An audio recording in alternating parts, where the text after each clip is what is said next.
12 তারিখের এই নির্বাচন কোন সাধারণ নির্বাচন না।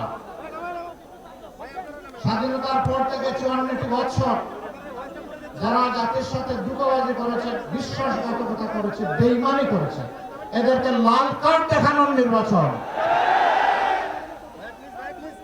এই নির্বাচনে এদেরকে বলতে হবে না ভিসে না, অনেক হয়েছে, এখন রাজনৈতিক ময়দান থেকে সরে যাও। যুগ যুগ ধরে এখানে আমরা বসবাস করে আসছি অত্যন্ত শান্তিতে, সৌহার্দ্যপূর্ণ পরিবেশ,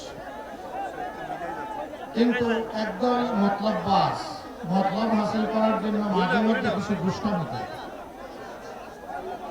এদের প্রতি আমাদের একদম স্পষ্ট বার্তা, এই বাংলাদেশকে আগামীতে আর আমরা বিভক্ত করতে দেব না ইনশাআল্লাহ। এরা জাতিকে বিভক্ত করে, জাতির মধ্যে হিংসা প্রতিহিংসা জেদ সৃষ্টি করে, জাতিকে পরস্পরের বিরুদ্ধে লাগিয়ে এরা জাতির সম্পদ চুরি করেছে, ডাকাতি করেছে, লুণ্ঠন করেছে, মানুষের উপর ফ্যাসিবাদ দফায় দফায় চাপিয়ে দিয়েছে। এই মতলববাজ রাজনীতির এখন কবর রচনার সুযোগ এসেছে। বছর হাজার হাজার পরিবারকে নিঃস্ব হতে হবে না।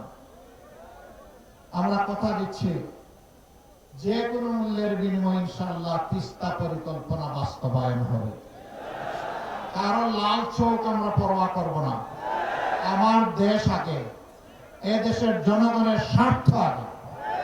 আমরা কারো স্বার্থে আঘাত দেব না, কিন্তু আমাদের স্বার্থে কেউ এসে বাগলা দিবে, তাও আমরা এই তিস্তাকে ইনশাআল্লাহ বিইজনিল্লাহ আমরা তিস্তাকে জীবন দিব ইনশাআল্লাহ।